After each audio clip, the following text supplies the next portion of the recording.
Hello and welcome to Trail Mix here at Gaze at the National Parks, the podcast. I'm Dusty. And I'm Mike. Trail Mix is our short-form episodes of the show, and it allows us to explore topics we didn't get to cover in our long-form episodes. This episode is being released on Monday, December 21st, which is very near a very special day in the American democratic process, because a week ago from today was the Monday after the second Wednesday in December, and what day is that, Mike? That's the day Abraham Lincoln comes out of his groundhog hole and he sees his shadow, and it's whether democracy lives again another day or dies. Yes, right.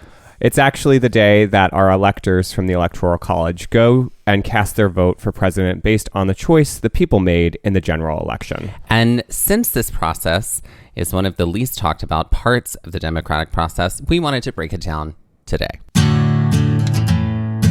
Okay, so when did you learn about the Electoral College? I think it was probably from my history teacher in high school, Mr. Martin, who was one of my favorite teachers. I had him for U.S. history and AP U.S. history my sophomore and my senior year. So I feel like that was definitely the time in my life where I was like, oh, this is a thing. It was also, I believe, I was in his history class when the Gore-Bush election was going on. And so this was like, we did current events like every Friday. And that was like, it became like current events every day because it was an ongoing onslaught of just news all the time, all day, every day. Of things unexpected. Of unexpected news. So I feel like that's kind of the first time I really got a sense for what it was, because voting is usually based off of popularity. As we've learned from, anytime you want to run for class president. Right. There ain't no electors at my high school. No. So my bid to become undersecretary to the secretary, was a flop. Naturally. It's not a real thing. What about you? Did you win your bid to become undersecretary? I actually remember learning about it from my mom, was always so good about not being afraid to explain complicated processes to me, like as a child. But she, as is the case with most people, when a kid asks you like, well, what's happening, right? Like I remember watching the presidential election with her when I guess it was the 92 election. I was 5 or something, and then I was asking her about like votes being counted, and then there was speak of Electoral College on the news, and I was like, wait, what's that? And so, I mean, trying to explain the Electoral College to anyone is difficult, and then to a 5-year-old, I just was like, but why is that? And obviously she was like, I don't have all of the answers for you at this time, and you have to accept that. And I was like, well, I don't. And nothing's changed. Was waiting for you to make that joke. Well, that was the first time that I did hear about the Electoral College, to which I was like, this doesn't make a lot of sense to me at this time. Yeah. And then later, as I got older, I started to understand it more and more. Also, like being 5 years old and knowing what the word college meant, and then having it applied to this thing, which is not the same thing. No.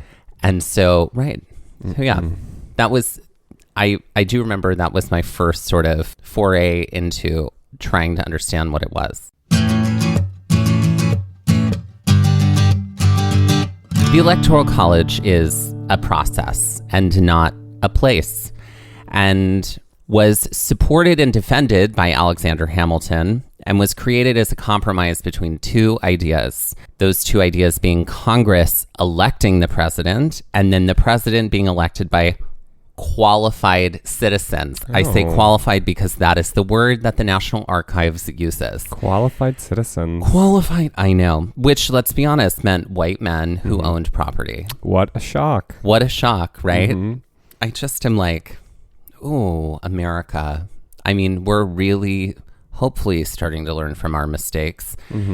But this idea of, this is one of many steps along the road of like, right, in this world that is created for all people, I say in quotation marks, but yet all people are not included.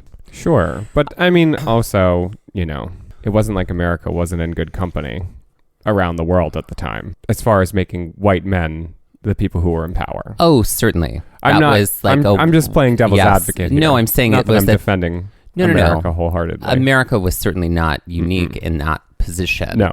But it is not something that we can deny. Oh, no. If the point was for the people to elect our government positions, then why are there so many barriers to electing government positions? You know what I'm saying? It's like we elect Congress. Like at the time, like there was this whole sort of debate over like, well, if the people elect Congress, then Congress should be the ones who select the president because they are believing that they are able and capable of making those decisions. I believe the word is qualified. Right, exactly. So there's a lot of like, I think Alexander Hamilton gets a lot of credit for the Electoral College when like, I think he was just more so one to like speak out about it publicly, especially in the Constitutional Convention in Philadelphia. His idea of the Electoral College, the one that he like defended, was this idea that like qualified citizens would elect the first tier of what would be an Electoral College, meaning like, which his idea was that that would be the House of Representatives. Those people would then elect the Senate. Oh. And then the Senate would be positions for life. Oh. And then they would elect a president. I know. That is fascinating. And a lot of people were like, no, I'm not into that. So the remnant of that idea became the kind of thing that we have today. Okay. And also the Electoral College we have today was made at the same time of what they call the Great Compromise, which is when we decided that everybody would have the same amount of seats in the Senate. And then the House each would be based state on population. would be based on population. Got it. Wild. I know. Yeah.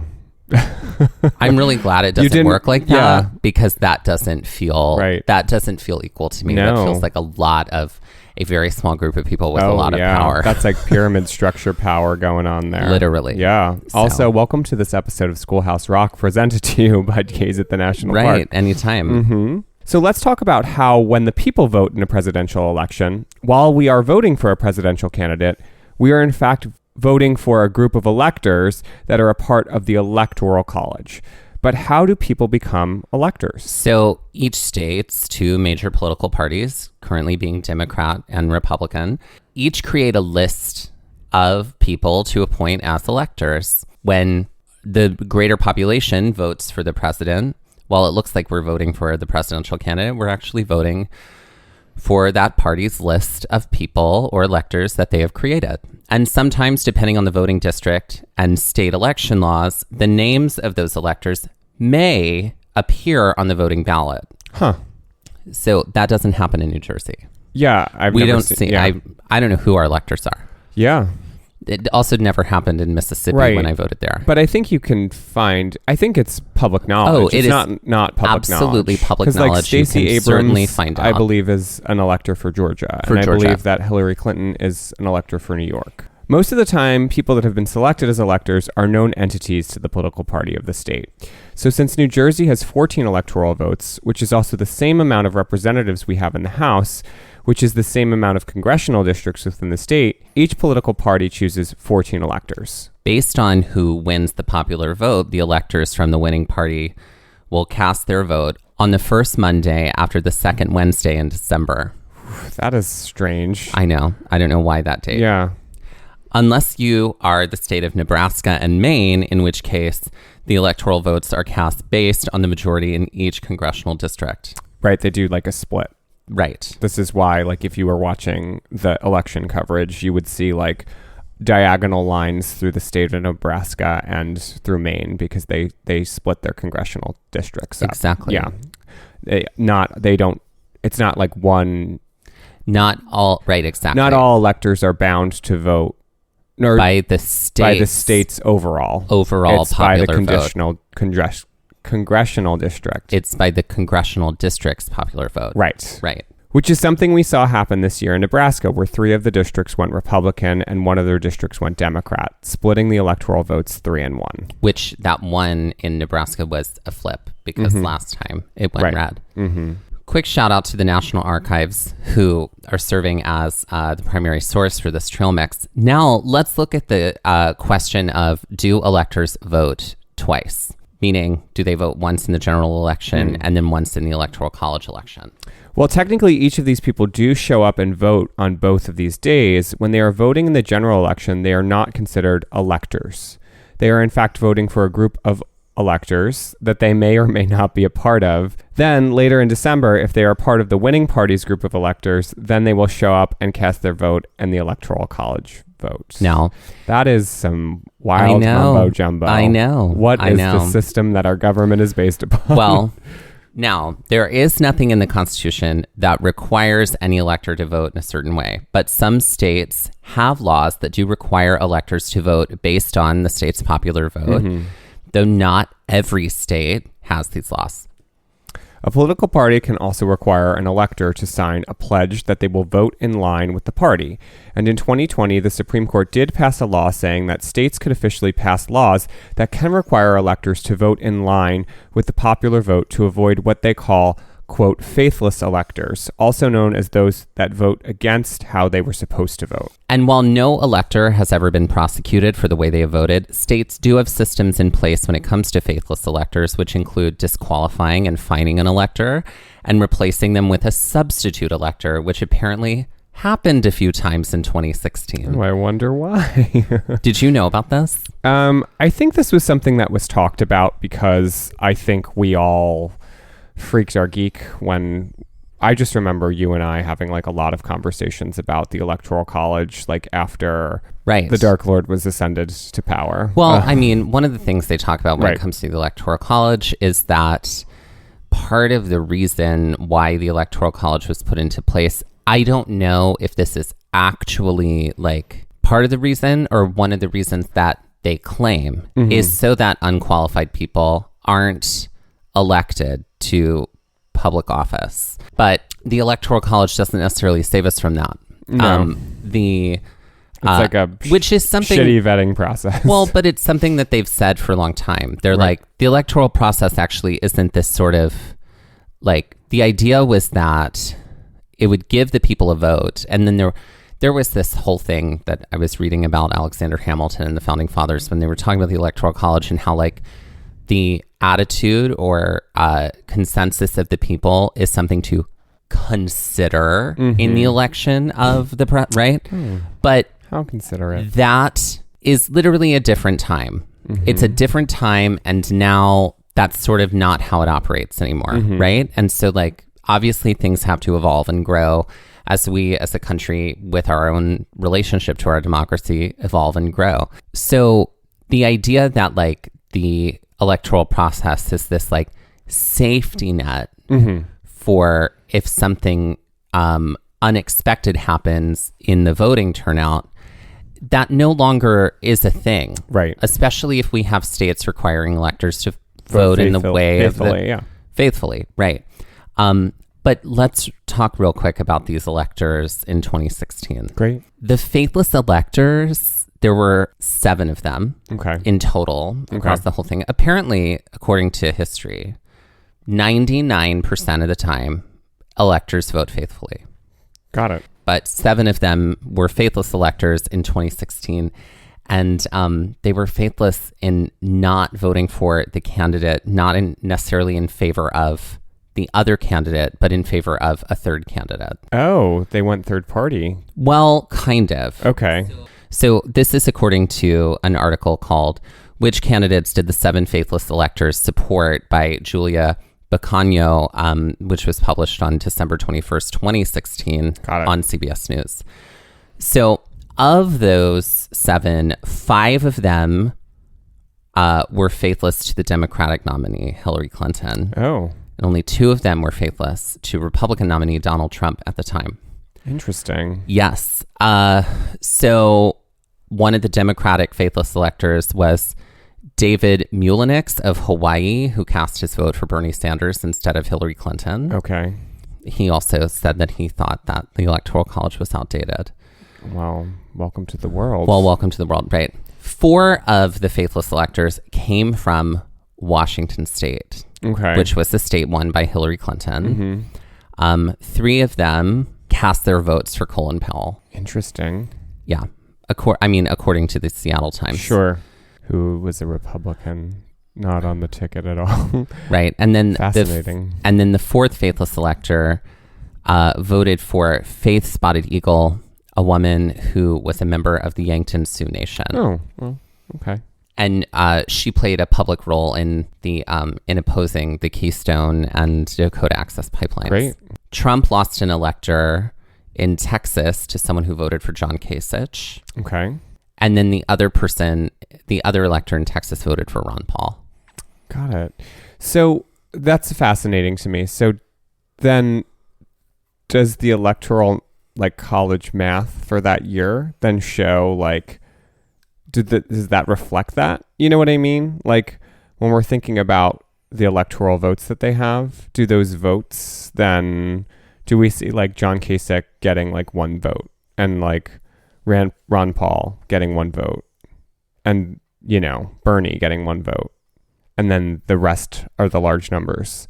Because that's not something I've seen before. But if you've said, we don't really see that throughout history. 99% of the time people are voting in line with what they're supposed to. Maybe we don't. Right. Apparently the official final tally for 2016 was Trump with 304 and Clinton with 227. Okay. And then those votes from the Electoral College go to Congress, where they are then publicly counted one more time. Just because. Because Congress doesn't have anything better to do. Right. Not at all. Yeah. So, okay, let's talk about our feelings on the Electoral College, as it is right now. Mm-hmm.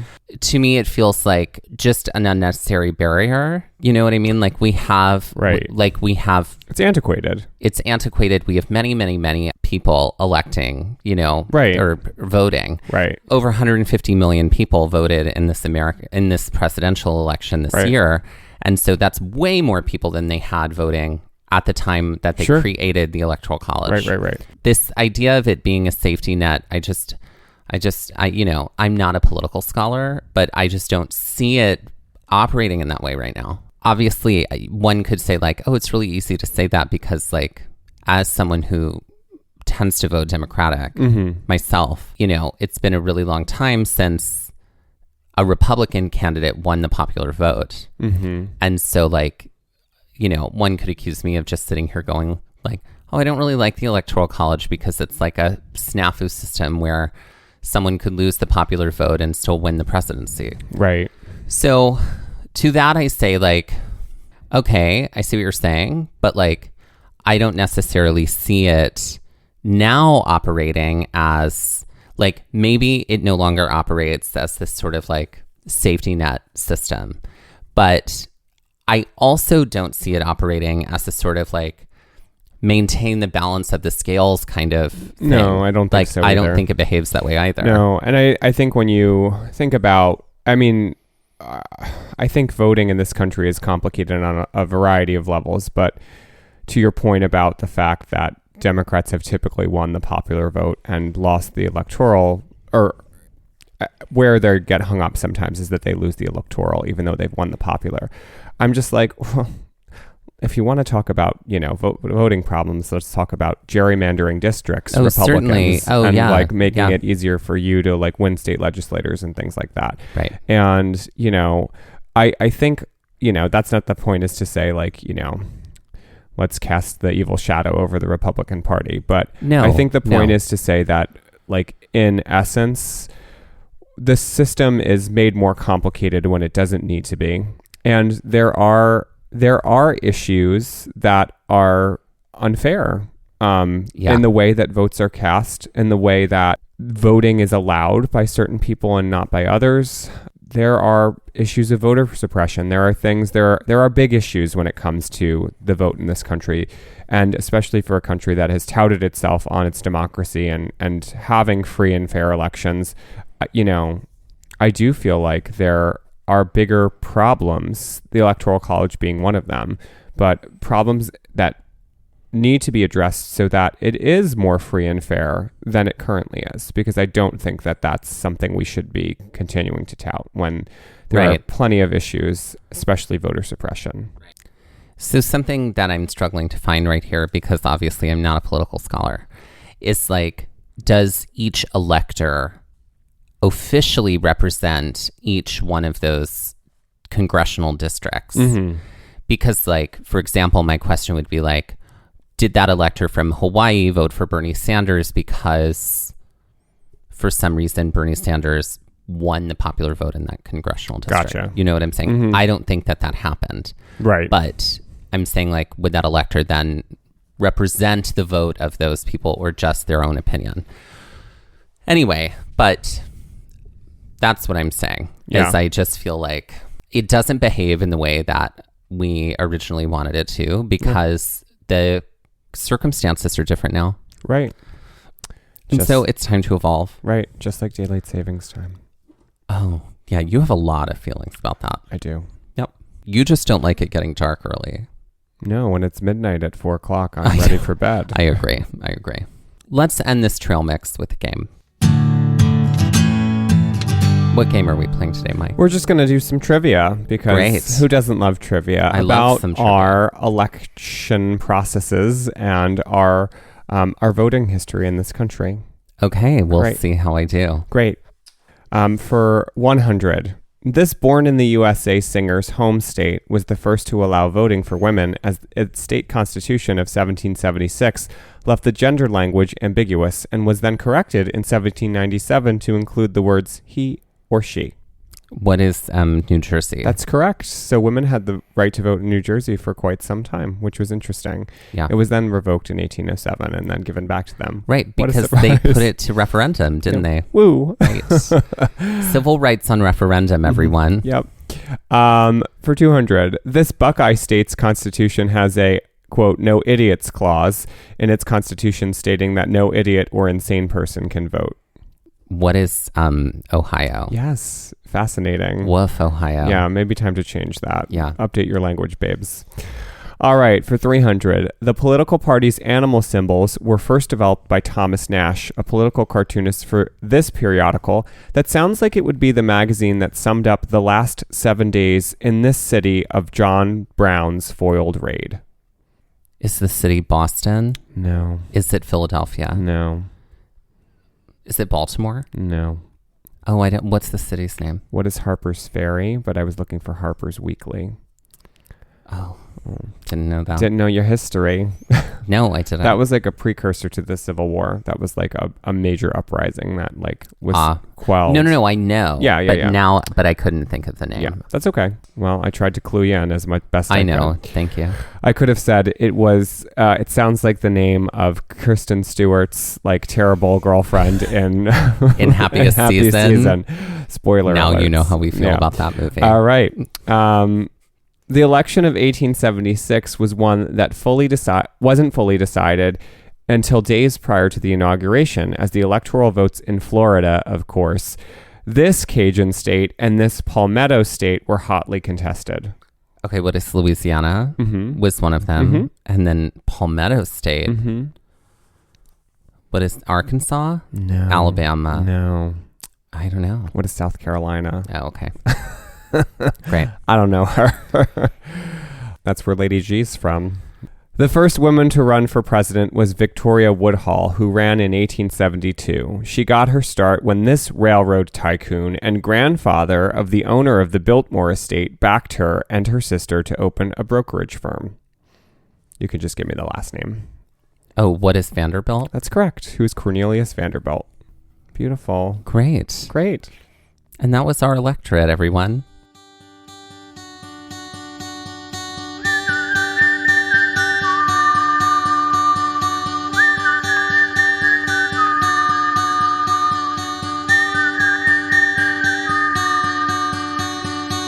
This has been Trail Mix by Gaze at the National Parks, the podcast. And we're here to remind you to hike early and hike often, and that adventure is always out there. And we're here to remind you to vote early and vote often, and that democracy is always out there. And that your vote always counts, regardless of the Electoral College. Always vote. Your vote is the vote that matters. Gaze at the National Parks was created and is hosted by Dustin Ballard and Michael Ryan. To see images from this episode, follow our Instagram at Gaze at the National Parks. To contact us, email us at gazeatthenationalparks@gmail.com. And to find out more about the parks visited on the show, visit our website, gazeatthenationalparks.com. That's Gaze, G-A-Z-E. All original artwork featured on Instagram and on our website is by Michael Ryan.